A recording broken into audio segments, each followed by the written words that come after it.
Welcome to our In Focus discussion tonight about growing up Muslim in the U.S. Pew Research estimates there are between 3 to 4 million Muslims that live in this country. They are our neighbors, friends, family, colleagues, classmates, and more. Yet Islam is still one of the most misunderstood religions. So tonight we explore some of the challenges faced by Muslim Americans, especially as youth, and what one local organization is doing to help them overcome it. Joining our conversation tonight is Satine Tashnizi, Executive Director and co-founder of the Emerald Project, and Ali Abbasial, who is an ambassador for the Emerald Project. Thank you both for being here tonight. Thank you for having us, Rosie. Satine, let's start with you. Can you tell us about your organization? What is the Emerald Project? Yeah, so Emerald Project was formed kind of by accident as a reaction to President Trump's Muslim ban back in 2017. We started as an organization to help kind of demystify some of the stereotypes about Muslims that were like pumping out inaccurate information that led to the public to be afraid of Muslims and support a Muslim ban. Today we educate the public about what Islam is and is not, and also to showcase the diversity of the Muslim community and provide a space for young Muslims to navigate their identity. Resources that our community desperately needs right now. Ali Abbas, let's turn to you now. What makes up your identity? So I would say first and foremost, I identify as being a Muslim, and then after that I would say that I'm a Pakistani American. And then Satine, what about you? What makes up your identity? Well, I feel like identity is like multiple things. So I do identify as a woman, as an Iranian, as an American, as an Iranian American.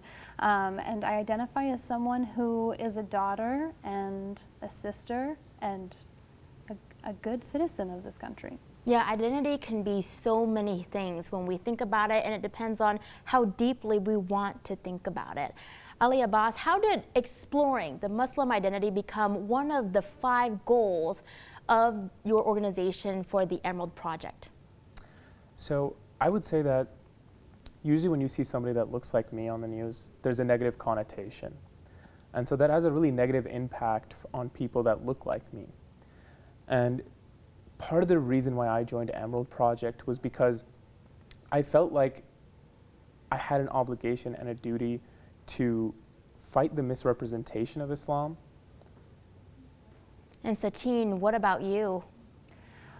You know, when Emerald Project first started in 2017, like I said, it was a reaction to Trump's Muslim ban. We really didn't know what we were getting ourselves into, but as our organization's team grew, we have such a diverse team at Emerald Project. We have Bosnian American, we have Tunisian, Brazilian, Palestinian, Pakistani, Arabs.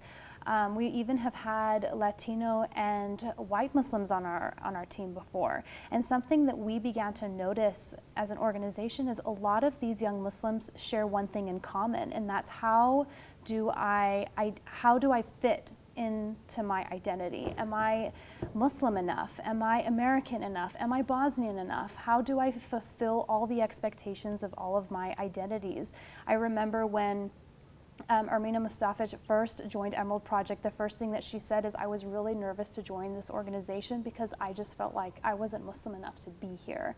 And I think that's one of the biggest things that plagues our generation is we feel like we have to look a certain way and be a certain way just to show up and identify with our religion. So we wanted to provide a safe space for young Muslims to navigate the complexity of their identity and not feel like they have to choose one. And although this specific experience, we're talking about Muslim youth here, it actually spans across a lot of ethnic groups. When I think about being a Vietnamese American and that intersectionality, it's different from someone who is fully Vietnamese, and then it's different from me who is a Vietnamese American. So Satine, can you talk about how did you navigate intersectionality of your identity as a Muslim American? Because obviously that experience is different from someone who is Muslim. Yeah, that's a really good question. And I think another layer of that too, Rosie, for me personally was that I was Iranian American. I remember growing up in post 9/11 America, I felt like I had to choose one side. I remember, I talk about this a lot, but in 3rd grade I had a teacher who said, you know, you're not Iranian, you are American. And that planted a seed in my mind that I had to choose one. And that didn't make sense for me for a long time. And I remember in 2005, the U.S. almost went to war with Iran. And I remember kids at school saying, hey, when the U.S. and Iran go to war, whose side are you going to be on? And the idea that I have to choose a side and can't be both really felt stressful, because at every turn I felt like I couldn't speak my mind without having my patriotism called into question. But at the same time, I thought, am I betraying my Iranian identity by being American? And as an adult looking back, I feel like what a sad and tragic thing to make a child feel, that they can't be both without hurting the other identity, that somehow me being Iranian was a national security threat, that somehow me being American was a betrayal of my culture. So navigating the intersectionality there, and then you factor in the layer of, like, you know, when, you know, I do speak Farsi, but, you know, I do have a little bit of an accent. I'm not completely fluent. I don't have a lot of familiarity with my culture as someone who lives in Iran. So I never quite felt like I fit in anywhere, at school, at home, in my Iranian community. And so tying it back to Emerald Project, we really wanted to provide a space for an entire generation that has those similar feelings, be it they're Tunisian, be it that they're Palestinian, be it that they're Arab, whatever the case may be, our generation struggles with navigating the complexities of their identity. Yeah, definitely so conflicting. Satine and Ali Abbas, hold that thought. We have to take a quick commercial break, but when we return, we'll resume our In Focus discussion on growing up Muslim in the U.S. Thanks for staying with us for our second In Focus discussion tonight on growing up Muslim in the U.S. We pick back up now with Satine Tajnizi, Executive Director and co-founder of the Emerald Project, and Ali Abbas Sial, who is an ambassador for the Emerald Project. Satine, we'll start with you again in this conversation. Let's circle back now and sort of bring it back to the beginning. We've talked about the intersectionality of identity, internalizing your identity and exploring it. So at the end of the day, what does identity mean to you, and why is it so important to youth? Yeah, so identity is about who you are, and not just one piece of who you are, but all the little things that make up who you are. The reason why it's important is I feel like a lot of young people, not just exclusive to young Muslims, but people in general, don't feel like they can bring their whole selves when they show up for life every single day. I think things get a little bit more complicated when parts of your identity are demonized or equated with danger or oppression, or that you for some reason can't speak up for yourself because you're oppressed or marginalized because of that identity. So many misconceptions about Islam and Muslims pressure young Muslims who are still trying to figure out, navigate their identity, to be something that they're not. And that's so conflicting, because you want to be proud of who you are. Your identity is something that you cannot change, but yet some people feel like they're in this environment where they are not welcome because of their identity. Ali Abbas, let's have you chime in. What does identity mean to you, and why do you think it's important to youth? So I would say that identity is something that you sort of choose for yourself. It's how you choose to it's how you choose to define yourself. And I think it's important for the youth, because when you're young, that's really the time that you have to explore who you want to be and who you want to end up becoming when you get older. So especially for Muslim youth, growing up in the US and after 9/11, we sort of get pushed away from our Muslim identity, and we almost have that decision made for us, where it's like, if you want to be an American, you have to be a bad Muslim or not a Muslim at all, or you can choose to be a Muslim, but you can't be an American. That is a very interesting take. We're talking about the identity that we couldn't choose for ourselves, and then that part of our identity that we could choose for ourselves. Satine, what are some things that have shaped your identity? Yeah, well, Ali Abbas hit the nail on the head. Like, you know, especially post 9/11, you really felt like you had to make excuses, or you can't just say, you know, I'm Muslim, or I'm Iranian, or I'm Pakistani. There needs to be like context that comes with that. You know, oh, I'm Muslim, but you know, we don't wish ill upon the United States. Like the fact that, you know, we have to make that explanation takes away from our like confidence as Muslims, and also from the fact that Islam is a peaceful religion, and what happens on the ground with terrorist organizations is not a reflection of what the religion says. When you talk about what are some things that shaped your identity, growing up, the bad guy in so many of the movies looked like my family members.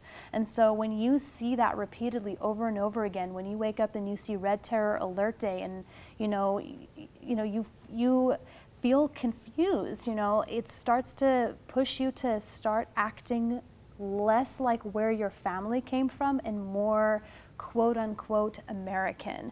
It impacts the music that you listen to, the way that you dress. It impacts how you observe your own religion. There's so many young people that I've seen that almost try to wear more revealing clothing to avoid being categorized as Muslim, which I don't feel like a young person should ever have to make a decision because they're afraid of what someone might think they are, and what they think they are is based on a lie. And that's heartbreaking, right? Because you're slowly distancing yourself away from your identity, your culture, and your heritage. Ali Abbas, do you think parts of your identity are determined for you by other people or by society? Yeah, so I think that if you don't make that decision for yourself, and if you don't take the time to figure out who you are, and you don't take the time to decide your identity for yourself, you are going to be defined by your society, and you are going to be defined by the people around you. You're going to be pushed one way or another. So I think it's very important that we have a space where young Muslim people can feel comfortable making those decisions for themselves, where young Muslims can say, without the influence of anybody else around, like, hey, maybe I'm not comfortable drinking, and that's fine. Or, maybe I'm okay with having friends of the opposite gender, and that's fine too. Satine, Emerald Project has a highly diverse team. So how has identity navigation impacted yours and their experience at your organization?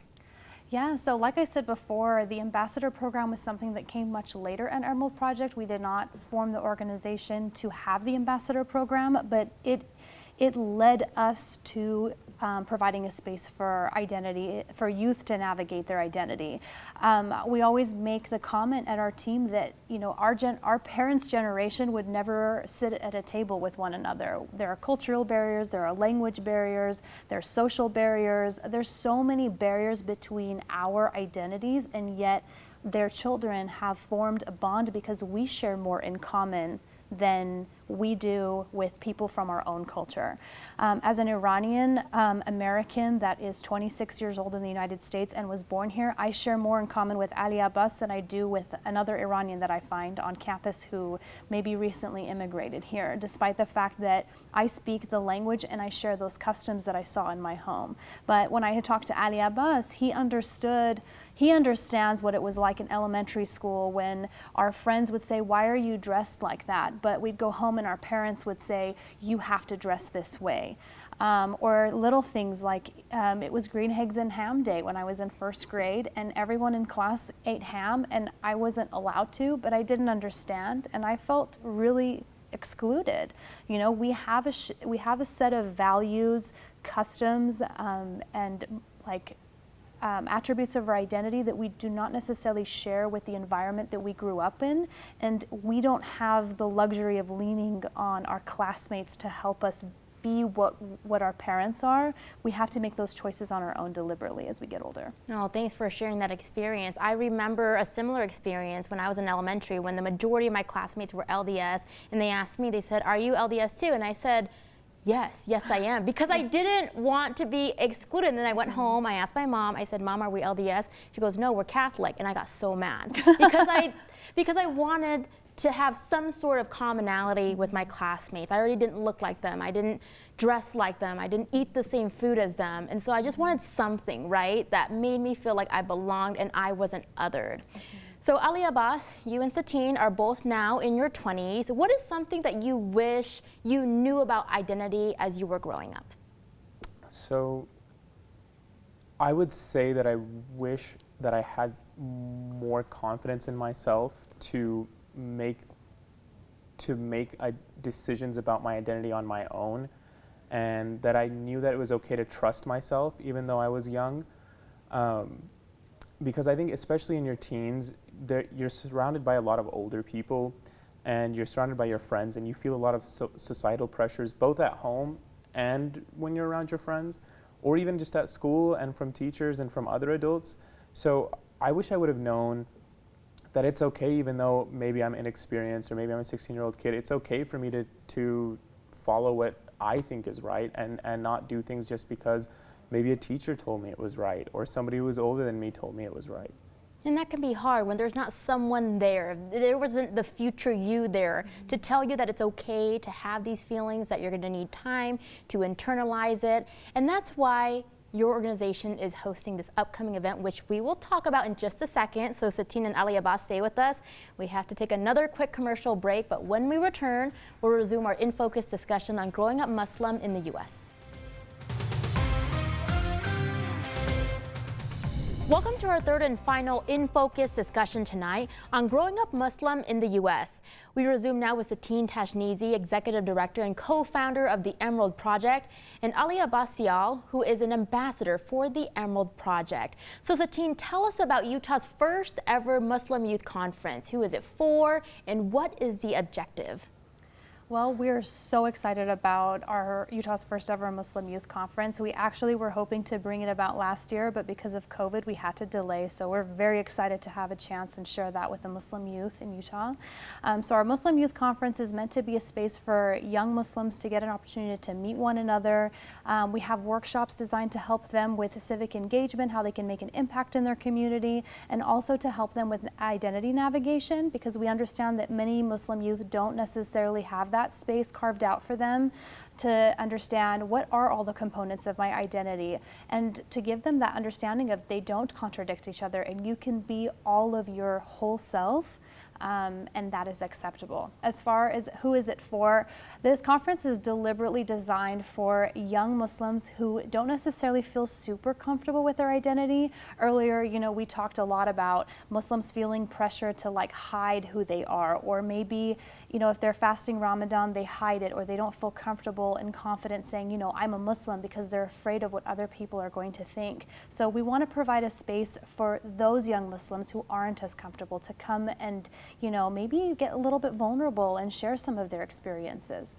And I think this is so critical, because think about when you were young and how alone you felt. You just wish there was someone who was there to understand your experience or maybe share similar experiences. And that's why I think this conference is so exciting, because you're gathering all these youth who may feel alone in their respective communities. And when you bring them together, they might understand there are people out there that have similar experiences. I'm not alone, and uplift them to embrace their identity. So Ali Abbas, I understand you are the lead organizer for this event. Can you talk about why a Muslim Youth Conference is so important? So the reason the Muslim Youth Conference is so important is because young Muslim people face a decision about their identity that I don't think any other group in the US really has to face. And that's sort of this conflict of deciding whether you want to be American or whether you want to be Muslim. And the whole purpose of this Muslim Youth Conference is to allow young people to know that it's not a conflict between whether you're American or you're Muslim. It's okay for you to be Muslim, and it's okay for you to be American, and you don't have to feel conflicted, and you don't have to fight with yourself over those two identities. That's big. That's a big step, right, in internalizing and exploring your identity. Satine, before we wrap, can you give us the details for the Muslim Youth Conference, such as when is it, where is it, and how do people sign up? Yes, so our Muslim Youth Conference will be on March 29th. It's going to be from 8 a.m. to 4 p.m. We are so excited to host it at the University of Utah. It will be in the Union Building. It is absolutely free to attend, and if you would like to register, please visit our website at emeraldproject.org. You can find that under the Events tab, so we are so excited to see you there. And it is targeted for Muslim high school students and Muslim college students. So our program is kind of designed for that demographic. Okay, it's good to know. And it's also good to know that it's free as well. That way people who may have financial setbacks don't have to worry about whether or not they can attend the event. Absolutely. You've been hearing from Satine Tajnizi, Executive Director and co-founder of the Emerald Project, and Ali Abbas Sial, who is an ambassador for the Emerald Project. Satine and Ali Abbas, thank you so much for the insightful conversation tonight. We appreciate your participation. Thank you, Rosie. Thank you. And don't forget, we would love to hear from you about the show. We invite you to join our Facebook group by searching for ABC4 In Focus, or you can send us an email at infocus@abc4.com.